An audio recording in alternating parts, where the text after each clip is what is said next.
Hello दोस्तों, आप सभी का स्वागत है हमारे यूट्यूब चैनल सह्याद्री एकेडमी पर। मैंने आज जो है यूट्यूब के डिजिटल प्लेटफॉर्म पर पढ़ाने का निर्णय लिया है कि आजकल देख ही रहे लॉकडाउन की वजह से सारी क्लासेस बंद हैं।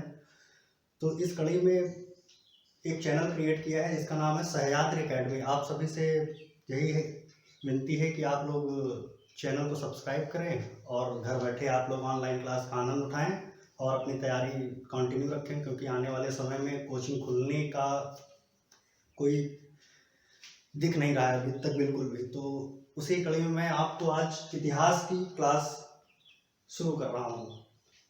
इतिहास पढ़ाने के वैसे तो मूलतः 3 हिस्से होते हैं कि प्राचीन, मध्य, आधुनिक। लेकिन इतिहास को प्राचीन से ना शुरू करके मध्यकालीन से शुरू करते हैं, क्योंकि प्राचीन इतिहास थोड़ा सा टिपिकल पड़ जाता है। सामान्य तौर पर लोगों का उसमें इंटरेस्ट नहीं लगता है, जिस वजह से लोग उसको स्किप कर जाते हैं। इसलिए पहले मध्यकालीन इतिहास से प्रारंभ करते हैं। मध्यकालीन इतिहास के पश्चात आधुनिक काल, फिर एकदम लास्ट में प्राचीन इतिहास पढ़ाने की कोशिश की जाएगी और बिल्कुल आपस में रिलेट कर दिया जाएगा, जिससे सारी कड़ियाँ समझते हुए हम आगे बढ़ते हुए चले जाएंगे। तो अब बात करते हैं इतिहास की पहली क्लास में हम आज पढ़ने के वाले हैं। इतिहास की पहली क्लास वस्तुतः मध्यकालीन इतिहास जो है मीर कासिम के समय से प्रारंभ हो जाता है, अरबों का सिंध विजय अभियान। तो उसी से थोड़ा आगे बढ़ते हैं कि गजनी और गौरी, जिसके बारे में लगभग सब ने सुन रखा होगा कि गजनी कौन था, गौरी कौन था, लेकिन बात यहाँ से करेंगे कि इनका उदय कहाँ से होता है। तो आज की पहली क्लास पूरी तरीके से गौर वंश तथा गजनी वंश, इनके उदय से प्रारंभ होगी, जिसमें अलप्तगीन, सुबुक्तगीन, मोहम्मद गजनी, मोहम्मद गौरी, यहाँ तक की बात की जाएगी। तो आइए ध्यान देते हैं अपनी आज की क्लास पर। सबसे पहला टॉपिक यही है कि गजनी तथा गौर राजवंश का उदय कैसे होता है। तो थोड़ा इसके इतिहास में चलते हैं कि आखिर ये कहाँ पे हुआ, कैसे हुआ, कहाँ से आए, क्यों आए। क्योंकि इतिहास पढ़ने का सबसे बढ़िया तरीका यही है, जब तक आप उसके इतिहास के भी इतिहास में नहीं जाएंगे तब तक कड़ियाँ जुड़ेंगे नहीं। बाकी रट के कुछ दिन तो याद रहेगा। इतिहास समझने का विषय है, ना कि रटने का। पहले तो एक गलती अपने दिमाग से हटा दीजिए। तो जरा इस पे ध्यान देते हैं कि ये गौर वंश या गजनी वंश कहाँ से आए। तो लगभग महमूद गजनवी का सबने नाम सुन रखा होगा। तो आप लोग जरा ध्यान दीजिए, पश्चिम एशिया क्षेत्र आपने देखा होगा कि जैसे वर्तमान भारत का नक्शा तो लगभग ये है। तो ये वाली जो रेंज है, अभी तो पाकिस्तान का क्षेत्र कट के अलग हो गया है, लेकिन जिस दौर की बात करते हैं उस दौर में भारत में ये पाकिस्तान शामिल था। तो इस पश्चिमी क्षेत्र के आगे जहां पे ये वाला रेंज है, लगभग ईरान, बलूचिस्तान, अफगानिस्तान के भी पश्चिम में, इस रेंज में ट्रांस आसियान प्रांत, खुरासान प्रांत और ईरान, जो कि आज भी एग्जिस्ट करता है, इस क्षेत्रों में सामानी राजवंश, एक राजवंश था जिसका नाम था सामानी राजवंश, जो कि लिखा हुआ है। यहाँ का काफी विकसित राजवंश था, काफी समृद्ध राजवंश था, उन्हीं का शासन था। जैसा कि लिखा हुआ है 9वीं शताब्दी में पश्चिमी एशिया के क्षेत्र में खुरासान तथा ईरान एवं उसके सीमावर्ती क्षेत्रों में सामानी राजवंश का शासन हुआ करता था। लेकिन समय के साथ धीरे धीरे 10वीं शताब्दी के आते तक उस राजवंश में काफी उथल पुथल मची, जिससे वो राजवंश कई हिस्सों में टूट गया और धीरे धीरे उस राजवंश का पतन हो गया। तो उसी राजवंश में एक तुर्की सरदार था जो उस राजवंश के तहत कार्य करता था, वहां का जागीरदार रहा होगा, सूबेदार रहा हो, सामान्य तौर पर भी आप ये समझिए एक तुर्की सरदार था जो कि सामानी राजवंश की सेवा में था,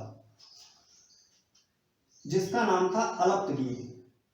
इसने क्या किया, जब 10वीं शताब्दी में सामानी राजवंश का पतन हुआ तो उसके पश्चात वो भागकर आया और किसी इलाके में एक स्वतंत्र राज्य की स्थापना कर ली। तो अलप्तगीन ही व्यक्ति था जो सामानी राजवंश से हट कर आता है और एक किसी क्षेत्र में एक स्वतंत्र राज्य की स्थापना कर लेता है। तो थोड़ा सा ध्यान देते हैं अलप्तगीन के बारे में। अलप्तगीन, जिसके कार्यकाल है 933 से 963 ईस्वी तक। हालांकि हमको इन पे ज़्यादा ध्यान नहीं देना है, ये एग्जैक्ट डेटा नहीं होते हैं, किताबें बदलती हैं, डेट और सन भी बदल जाते हैं, खासतौर से प्राचीन में। आधुनिक या मुगल के बाद या मध्य मुगल काल के लगभग वहां से कुछ तारीख और डेटा प्रमाणित है जिनको कि पूछा भी जाता है। यहाँ पे जनरली बात सदी के रिस्पेक्ट में होती है, जैसा कि आप देखिए। तो अलप्तगीन कौन था? तो अलप्तगीन सामानी राजवंश के अंतर्गत कार्य करने वाला एक तुर्की सरदार था। जब ये भाग कर आता है तो ये क्या करता है, गजनी वंश की नींव रखता है सबसे पहले। अगर कभी प्रश्न आता है कि गजनी वंश का संस्थापक कौन है, तो गजनी वंश का संस्थापक अलप्तगीन है। लेकिन ध्यान देने वाली बात है, कई बार परीक्षाओं में सुबुक्तगीन को भी कहा गया है। अब ये आयोग जाने, बाकी तो जैसा पुस्तक में लिखा हुआ है, जैसा पढ़ाया जाता है, वही हम आप बताना हमारा उद्देश्य है कि गजनी वंश की जो नींव थी उसे अलप्तगीन ने रखी थी। और गजनी वंश को यामिनी वंश भी कहा जाता है। कई बार पूछा जाता है यामिनी राजवंश की स्थापना किसने की थी, तो कई बार कंफ्यूज हो जाते हैं लोग कि ये कौन सा। तो याद रखिए, यामिनी राजवंश और गजनी वंश दोनों एक ही हैं, दोनों में कोई अंतर नहीं है। गजनी वंश की नींव रखी अलप्तगीन ने, इसी को यामिनी वंश भी कहा जाता है। ध्यान देने वाली बात है कि जिस क्षेत्र में गजनी राजवंश था, वर्तमान समय में ये अफगानिस्तान के आसपास का क्षेत्र है। तब बात आती है कि जब उस क्षेत्र में गजनी वंश की स्थापना हो रही थी तो भारत के क्षेत्र में हिंदू शाही राजवंश चल रहा था। हिंदू शाही राजवंश, जिस समय गजनी प्रांत, जो कि वर्तमान में अफगानिस्तान के क्षेत्रों के आसपास है, जिस समय गजनी वंश की नींव रखी जा चुकी थी, उस समय भारत में हिंदू शाही राजवंश, यानी भारत के जो सीमावर्ती क्षेत्र हैं, खासतौर से वर्तमान समय में पंजाब क्षेत्र के आसपास, यहाँ पे हिंदू शाही राजवंश की स्थापना थी या यहाँ पर उसका प्रभाव था। धीरे धीरे गजनी राजवंश का विस्तार हुआ और हिंदू शाही राजवंश पहले से वहाँ पे एग्जिस्ट करता था। धीरे धीरे इनकी सीमाएं आपस में टकराने लगी, जो कि इन दोनों के बीच टकराव का प्रमुख कारण धीरे धीरे बन रही थी। तो ध्यान देना है कि जब कभी भी प्रश्न आता है कि गजनी वंश की नींव किसने रखी थी, अलप्तगीन ने रखी थी। यामिनी वंश और गजनी वंश एक ही थे। अगर प्रश्न आ जाए कि गजनी वंश के समय भारत में किस राजवंश का शासन था, खास तौर से गजनी के सीमावर्ती क्षेत्रों में, तो हिंदू शाही राजवंश का शासन था। आगे चलकर हिंदू शाही राजवंश और गजनी वंश के शासकों के बीच में कुछ झड़प होती है, उसकी चर्चा भी हम करते हैं। तो ये रहा अलप्तगीन। अलप्तगीन की मृत्यु के पश्चात इसके कुछ पुत्र थे, एक दो, जो कि इस राजवंश के उत्तराधिकार में ज्यादा सफल नहीं हुए। अंततः अलप्तगीन का एक दास था जिसका नाम था सुबुक्तगीन। ध्यान देना, अलप्तगीन का दास था, लेकिन आगे चलकर उसका दामाद भी बनता है। तो कई बार प्रश्न आता है कि सुबुक्तगीन था तो इसका दामाद था, पहले दास हुआ करता था, समय के साथ वो उसका दामाद भी बनता है। तो गजनी वंश का उत्तराधिकारी सुबुक्तगीन बनता है। थोड़ा सा सुबुक्तगीन के बारे में देखते हैं।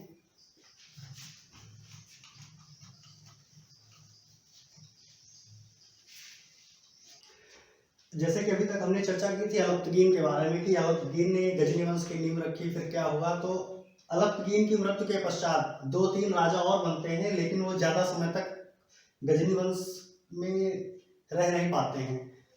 बाद में सुबुक्तगीन नाम का एक दास, जो कि अलप्तगीन का दास था लेकिन बाद में उसका दामाद बन जाता है, वही गजनी वंश का उत्तराधिकारी बनता है। जिस समय गजनी वंश का उत्तराधिकारी अलप्तगीन था, इसी समय, या यूं कहते जिस समय अलप्तगीन ने गजनी क्षेत्र में गजनी वंश या यामिनी वंश की नींव रखी थी, उस समय हिंदुस्तान, वर्तमान समय में भारत, और इस भारत में पाकिस्तान का भी क्षेत्र शामिल है, क्योंकि पाकिस्तान का उदय ही 1947 में हुआ है। तो हम जब भी बात करेंगे तो हमें ये चीज ध्यान रखनी है कि भारत अगर कभी भी बोला जाए तो भारत 1947 से पहले ही वाला समझिए। तो जिस समय गजनी वंश की नींव हुई थी, उस समय हिंदुस्तान के सीमावर्ती क्षेत्र में, जो कि वर्तमान में पंजाब क्षेत्र है, जिसमें पाकिस्तान का भी क्षेत्र शामिल है, वहां पर हिंदू शाही राजवंश का शासक था। और सुबुक्तगीन के समय हिंदू शाही राजवंश का शासक जयपाल था। जो कि लिखा हुआ है कि सुबुक्तगीन के समय भारत में पंजाब क्षेत्र में हिंदू शाही राजवंश का शासक जयपाल था। आगे चलकर सुबुक्तगीन और जयपाल के बीच में कई बार युद्ध हुए या झड़प हुई। तो कई बार ये प्रश्न आता है कि भारत पर पहला तुर्की आक्रमणकर्ता कौन था। एक चीज तो यहाँ से ध्यान रख लीजिए कि अलपतगीन सुबुक्तगीन जो भी थे ये तुर्की मूल के थे। कई बार इस तरह के प्रश्न आते हैं कि तुर्की मूल का कौन था, अफगानी मूल का कौन था। तो इस चीज को ध्यान रखना है कि भारत पर जो पहला तुर्क आक्रमण हुआ था वो सुबुक्तगीन के नेतृत्व में हुआ था या स्वयं सुबुक्तगीन ने ही किया था। तो इस चीज को याद रखिएगा, भारत पर पहला तुर्क आक्रमणकर्ता सुबुक्तगीन था। सुबुक्तगीन के 2 पुत्र थे। बड़ा पुत्र महमूद गजनवी, हालांकि उसका नाम महमूद था लेकिन गजनी क्षेत्र होने के कारण उसके नाम के आगे गजनवी लगाया जाता, ऐसा कई लेखकों का मानना है। तो सुबुक्तगीन के 2 पुत्र थे, महमूद गजनवी तथा इस्माइल। इस चीज को ध्यान रखा है। महमूद गजनवी के बारे में सबने सुन रखा है, वस्तुतः हमको यहीं से चीजें उठानी है, लेकिन महमूद गजनवी को लाने के लिए अभी तक आपको थोड़ा सा इतिहास बताया गया है जिसकी कड़ियां जुड़ सके, क्योंकि वन लाइनर लगभग सबने पढ़ लिया है, सबको पता है। अब थोड़ा सा प्रोसेस में पढ़ा जाए जिससे कि समझ में आए। बाकी महमूद गजनवी का उदय हो चुका है, इसके बारे में सबने सुन रखा है कि मूर्ति भंजक भी कहते थे, कई सारे मंदिरों को इसने तोड़ा भी था, भारत में लूटने के उद्देश्य से आया था, इस तरह की कई सारी घटनाएं हैं। तो वस्तुतः महमूद गजनवी यहीं पे आपको लाना चाहते थे, इसी के लिए इतनी कहानी या गजनी वंश के उदय की चर्चा आपसे की गई है। यहां से अगली हेडिंग हम डालते हैं महमूद गजनवी के बारे में। महमूद गजनवी,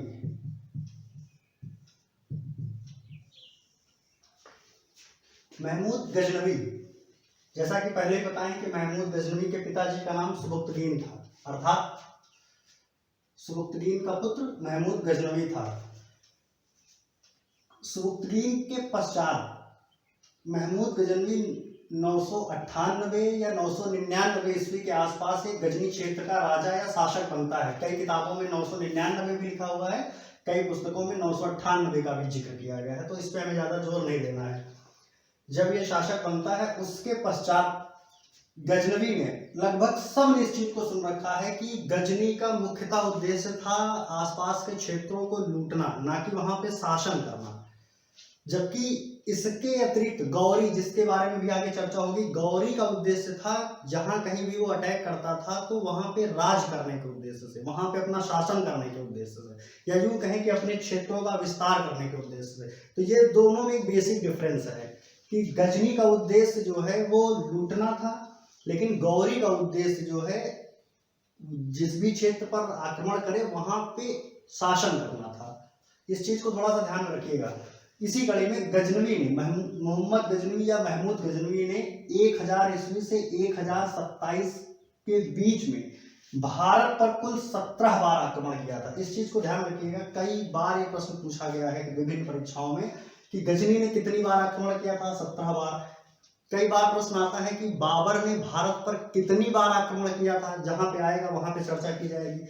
कई बार आया है कि शिवाजी ने सूरत को कितनी बार लूटा था। तो इस तरह के प्रश्न आते हैं, इन पे ध्यान रखिएगा, खासतौर से यूपी में तो जरूर आते हैं और कहीं का हमें नहीं पता।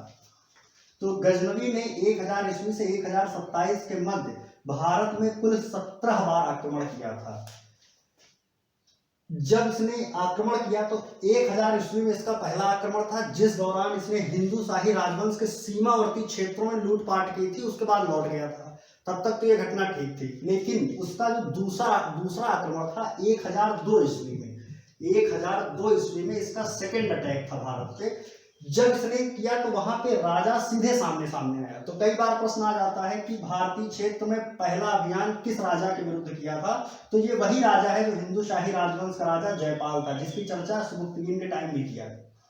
तो भारतीय क्षेत्र में पहला अभियान इसने हिंदू शाही राजवंश के राजा जयपाल के विरुद्ध किया था। तो जब इस सीमावर्ती क्षेत्र से इसने एंट्री किया तो धीरे धीरे इनको पार करते हुए हर कई वर्षों के पश्चात 1000 से 1027 के बीच में कई बार आता है, धीरे धीरे बढ़ता रहता है। तो लेकिन अगर प्रश्न आता है कि पहला अभियान किस राजा के विरुद्ध था, तो जयपाल के विरुद्ध था।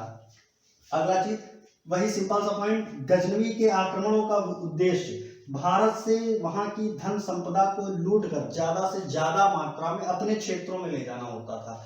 कई इतिहासकारों का यह कहना है कि मोहम्मद गजनवी भारत से लगभग 5500 ऊंटों के ऊपर सोना चांदी हीरे जवाहरात लूट के ले गया था। कईयों के अपने मत हैं, जो भी है फिलहाल हमको इसी से मतलब है कि इसका उद्देश्य लूटना था। इसके आक्रमणों में इसने जितने भी अटैक किए थे उसमें इसका जो 16वां आक्रमण था 1025 और 26 के दौर की बात है, वो गुजरात में स्थित सोमनाथ मंदिर को लूटना था। ये इसका 16वां आक्रमण था। सबसे प्रमुख घटनाओं में से है कि सोमनाथ मंदिर को किसने लूटा था? महमूद गजनवी ने लूटा था। अच्छा, कई बार ये प्रश्न आया है कि जब इसने सोमनाथ के मंदिर को लूटा था तो गुजरात क्षेत्र का राजा कौन था? तो याद रखिएगा, जिस समय इसने सोमनाथ के मंदिर को लूटा था उस समय गुजरात क्षेत्र का राजा भीमदेव प्रथम, कई बार भीम प्रथम भी लिखा रहता है। तो सोमनाथ के मंदिर को किसने लूटा था? मोहम्मद गजनवी ने। कब लूटा था? 1025 में। 26 अगर ऐसे लिखा रहेगा तो ठीक है, 26 भी नहीं, वस्तुतः 1025 में सोमनाथ के मंदिर को लूटा था। अच्छा, सोमनाथ का मंदिर किस देव या भगवान को समर्पित है? तो ये लगभग सबको पता है कि सोमनाथ का मंदिर भगवान शिव को समर्पित है। अच्छा, जब इसने लूटा था तो गुजरात क्षेत्र का राजा कौन था? गुजरात क्षेत्र का राजा भीमदेव प्रथम या भीम प्रथम था। ये कुछ घटना है, इसके अतिरिक्त अभी और कुछ बात नहीं है।